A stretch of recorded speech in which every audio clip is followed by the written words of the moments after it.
utari kurashira mu ngiro amaformule, when you are now practicing the formulas, kugarukira mu biga pana mubabaho. you're gonna maintain among those who complain, not those Give who me this verse. leave. Matayo 16 Give me Matthew umurongo 16. 14. Nabo bati bamwe bagira nguri Yohana umubatizi, Some they say you are John the Baptist, abandi nguri Eliya. others you Elijah. Murabe neza ariko ndabigisha. Look well what I'm teaching Abandi you. nguri Yeremiya Others you Jeremiah, cyangwa umwe mu bavugishwa or n'Imana. one of the prophets of God. Iki cari kibazo Now this was the Yesu question abajije. that Jesus asked him. Muvuga ko ndiwe ndinde? Who do you say I am? Now Jesus arababaza. He asked Abantu them, bavuga ko jewe no bani. do Who am I?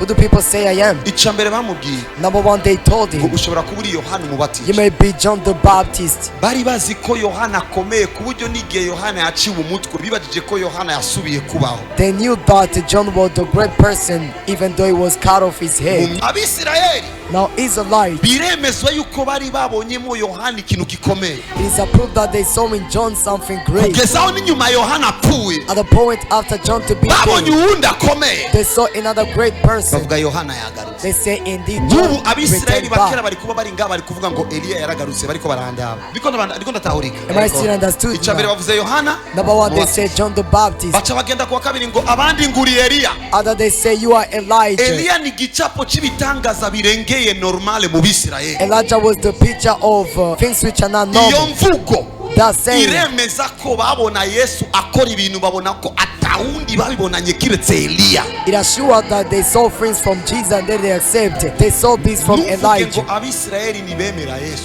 Don't say Israelite, they could not believe ntibari Jesus. bazi Yesu, Indeed, they did not know ntibari kumwita Jesus. Eliya batamwemera. They could not call him Elijah. Bamwita Eliya They call him Elijah. nibisigura ko batamwemera, It doesn't mean they did not kuko accept Eliya him atari gicapo cy'ibitangaza. because Elijah was the picture of miracles. Abandi nguri Yeremiya, Other they say you are Jeremiah. Yeremiya yari gicapo cy'ijwi ritumbereza abantu. Jeremiah was the picture of the voice that direct persons. Na gitangaza na kimwe prophet Jeremiah yakoze, Not any single miracle that prophet Jeremiah ariko niwe performed, yakebura abantu. but he was the one to warn people. Bisigura ngo inyigisho za Yesu zari zemewe muri Israeli kugeza abo mubona Yeremiya wabo. Amen. Icyo ugomba kuvugana ngo bako umenye yuko kudahishurirwa Kristo niyo ngorane ya mbere dufise, I'm about to say to not be revealed by Jesus is the first problem we've got. kuko woba warahishuriwe Kristo niwo kritika umuntu ariko aravuga ubutumwa mu izina rya Yesu. If you've gotten revelation of Jesus, you cannot criticize any other Paulo person. avuga ngo Now Paul says, avugwa nabi avugwa neza those akazima Yesu should be avugwa. spoken, good or bad. Jesus is Paulo spoken, this is the yarayishuye most. Now Paul got Petero revelation avuga of ngo Jesus. Now uwo Paul said, twiboneye, Peter said, the one uwo we saw, the one we twikorakoreweko, touched, twarumvirije amaguru yiwe, we felt, twaregamiye urubavu rwiwe, we cleaned on him. wahishuriwe Kristo. The one who got revelation of Jesus. Namwiyumvira ko arumva kumengo bari kumwe. He cannot think about him, he feels that they are together with him. I give you a powerful secret. Ndabaye ibanga rikomeye cyane. Yemeza ko mu ishengero I assure that in the hariyo church, abantu bakimubona Eliya, the person should see Jesus like so Elijah. bamubona gusa ko asova mari misonga, profete yinjiye mu izina rya Yesu kuri imisonga binahisha.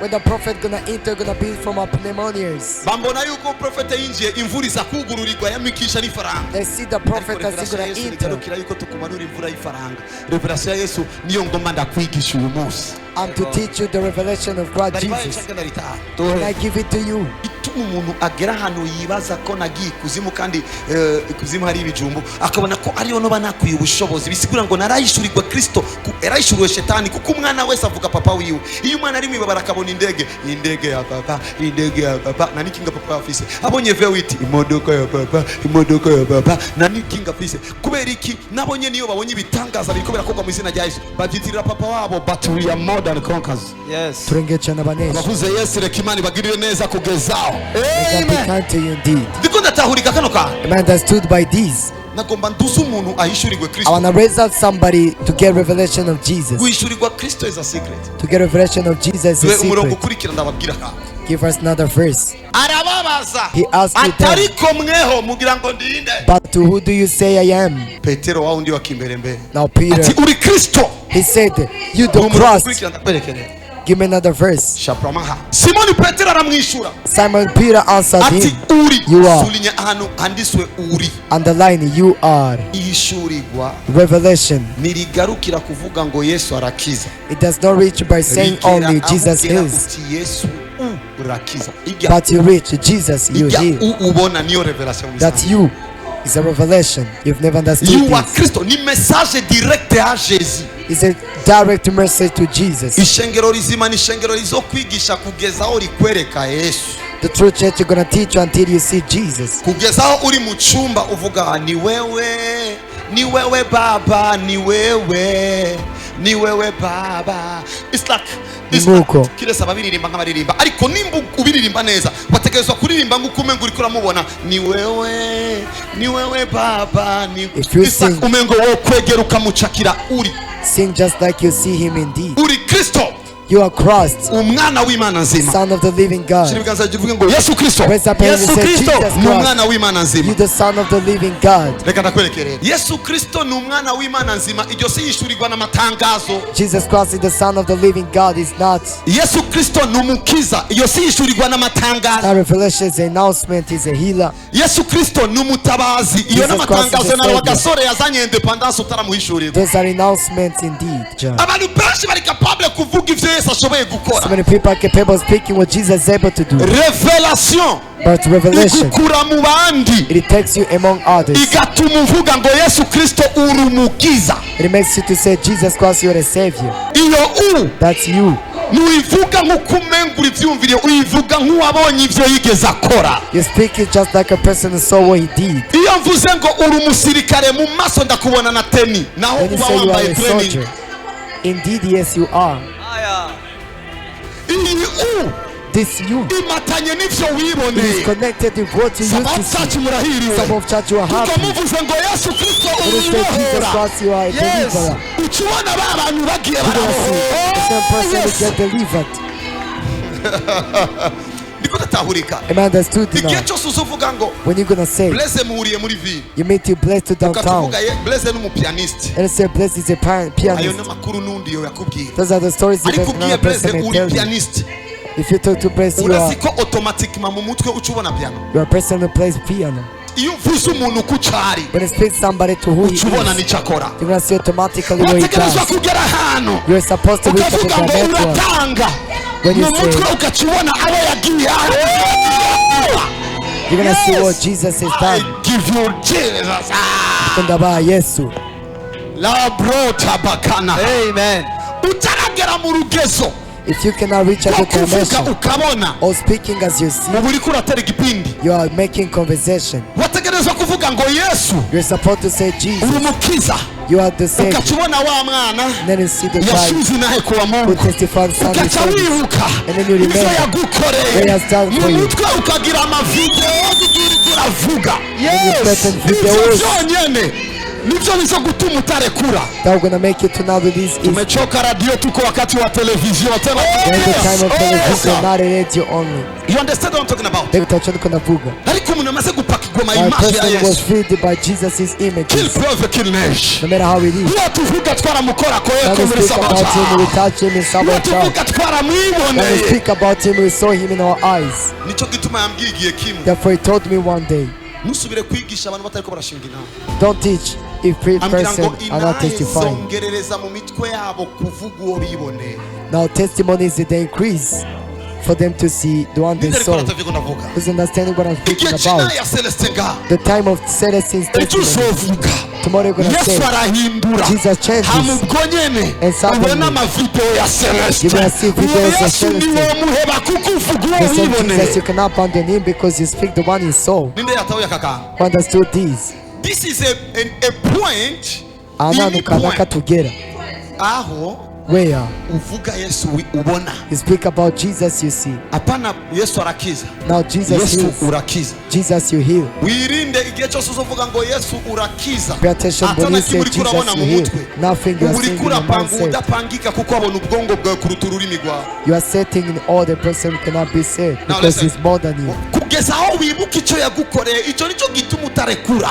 Until you know the one who has rescued you, you Yakavuze cannot release. ngo He has said wibutse it. ko aho uri uyu munsi siyo wari uri ejo, If you remember the way you are today is not where you used to be. ukanibuka yuko wakwatuye ko ivya mbere niwe muri kumwe. Then you remember the person Wategerezwa kugumako confessed. kugira ngo uzoshike no ku bindi bitaraseruka. That's it. You have to maintain until you see what is not This revealed. the revelation. iri ni ishurirwa. utaramuhishurirwa If you've never get afise ibyo revelation, atazogukorera. he's gotten what he's not going to umurongo do for ukurikira you. ndakwereka ivyo abwira umuntu nk'uyu. Another verse I'm going to show is capable to talk Listen to the this. person umviriza. simoni petero aramwishyura ati uri kristo Simon Peter answered him, "You are umwana the w'imana Christ, nzima. the Son of the living God." utaramuhishurirwa aguma yidoga If you've umaze never get guhishurirwa revelation of aguma Jesus, avuga niyo diferanse. You complain, but if not, you have to complain. umurongo ukurikira ndababwire ibintu bitatu mwakira avuga ngo ndabishaka byose.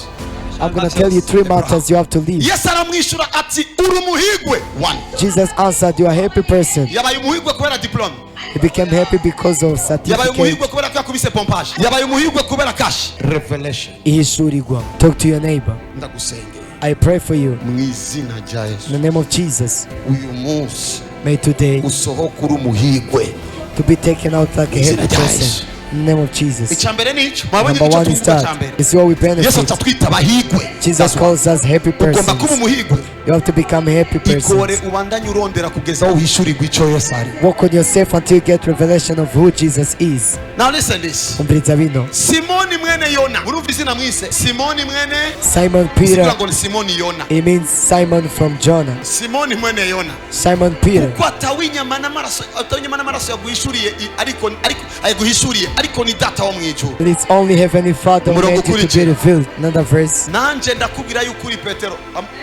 They also tell you that you are Peter. guhindurirwa izina. Number 2, your name to be changed. You know, igihe namuhishuriwe nicyo gihe navuye kuri sugu jenchika prophet of Jesus Joshua.